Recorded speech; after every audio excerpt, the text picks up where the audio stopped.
Children, আজকে আমরা শিখব আকার যোগে শব্দ গঠন। তোমরা 12 পৃষ্ঠা হলো। আকার যোগে শব্দ গঠন কিভাবে হয় সেটা আমি একটু তোমাদেরকে ভেঙে দেখাচ্ছি, তোমরা একটু ভালো করে এগুলো বুঝবে। দেখো, আমরা আগেই জেনেছি যে কোন বর্ণের কোন স্বরবর্ণের কি কার চিহ্নটা হয়, আমরা জেনে নিয়েছি।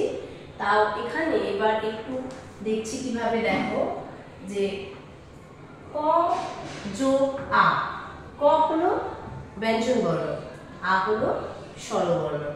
এই ক এর সঙ্গে আ স্বরবর্ণটা যোগ হলে হয়ে যায় কি কয় আকারে কা। কিভাবে?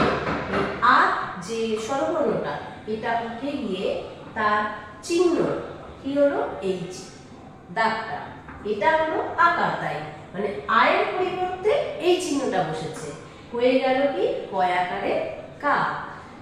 তাহলে এখানটা এবার আমি একটু বলছি এগুলো। দেখো, ক যোগ এই আকার চিহ্ন যোগ সমান সমান কয় আকারে কা, মানে ব্যঞ্জন বর্ণের সাথে। দেখো, ক থেকে এখানে যতগুলো আছে অনেকগুলো ব্যঞ্জন বর্ণ প্রথমে বসলো। ব্যঞ্জন বর্ণের সাথে যে আ, যে সেই আ স্বরবর্ণটা যুক্ত হলে আটা আর বসে না, আয়ের পরিবর্তে একটা চিহ্ন বসে, সেই চিহ্নটাই কিন্তু আকার। সেটা যুক্ত হয়ে কি হয়ে যায় কা। কায়ের কয়ের সাথে একটা দাগ, ওটাই হলো কা। আমি একটু দেখাচ্ছি। দেখো,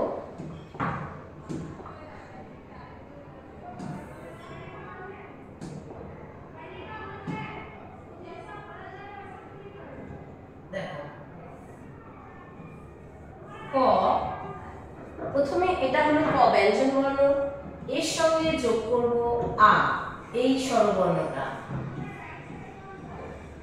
ঠিক আছে, স্বরবর্ণ যুক্ত হলে এটা একসাথে কিভাবে হবে? এই গায়ে কি বসবে? বসে না। তাহলে কি হয়? এর একটা চিহ্ন বসে।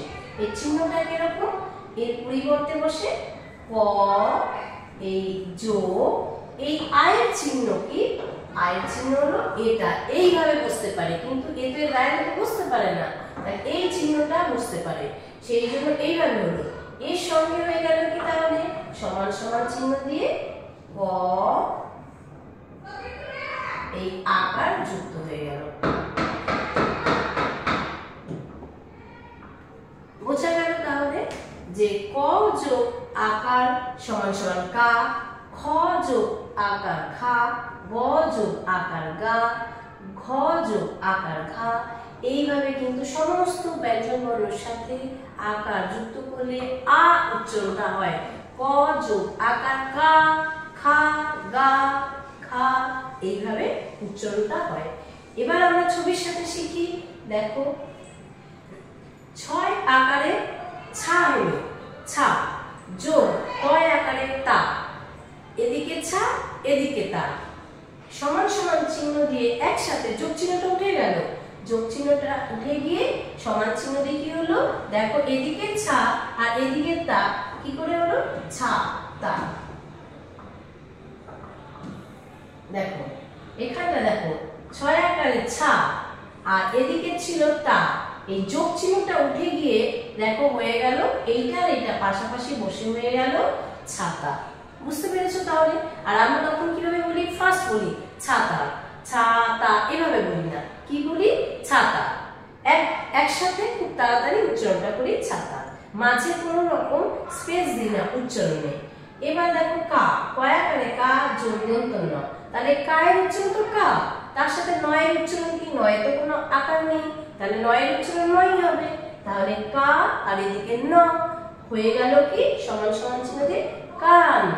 দন্ত নয় কিন্তু কোনো আকার নেই, তাই আমি না তো বলতে পারবো না, নয় কান। এবার দেখো এখানে তিন বর্ণ, এখানে তো ছিল আলাদা, এখানে দেখো ত ব ল, লয় আকার, তাহলে ত যোগ ব, তয়ের উচ্চারণ ত, বয়ের উচ্চারণ ব, ল। এবার যোগ লয়ের সাথে আকার আছে, কি হয়? লা। তাহলে একসাথে কি হয়ে গেল? তবলা। কি হলো? তবলা। আমি কিন্তু এখানে তা বা লা এভাবে বলবো না, কি বলবো? যেহেতু আকার কিছু নেই, আমি ত, এমনি যেরকম তয়ের উচ্চারণ ত, ব ব লা, একসাথে খুব ফাস্ট বলছি, তবলা। এবার দেখো এখানে কি আছে, পাঠশালা। এখানটা দেখো পয়াখানে পা যোগ, পয়ের সাথে আকার আছে তাই পা। এবার ঠ, ঠয়ের কোনো আকার নেই তাই ঠ, ঠয়ের আকার তো আমি বলতে পারবো না, পাঠ। তালু শয়ের সাথে আকার আছে সা, আবার লয়ের সাথে আকার আছে লা। এবার একসাথে কি হলো, পাঠশালা। তাহলে এদিকে সব ভেঙে ভেঙে ছিল, দেখো প্রথমে ছিল পা, তারপর ছিল ঠ, তারপর ছিল সা, তারপর ছিল লা। একসাথে উচ্চারণ কি করছি, ফার্স্ট পাঠশালা। কি বলছি, পাঠশালা।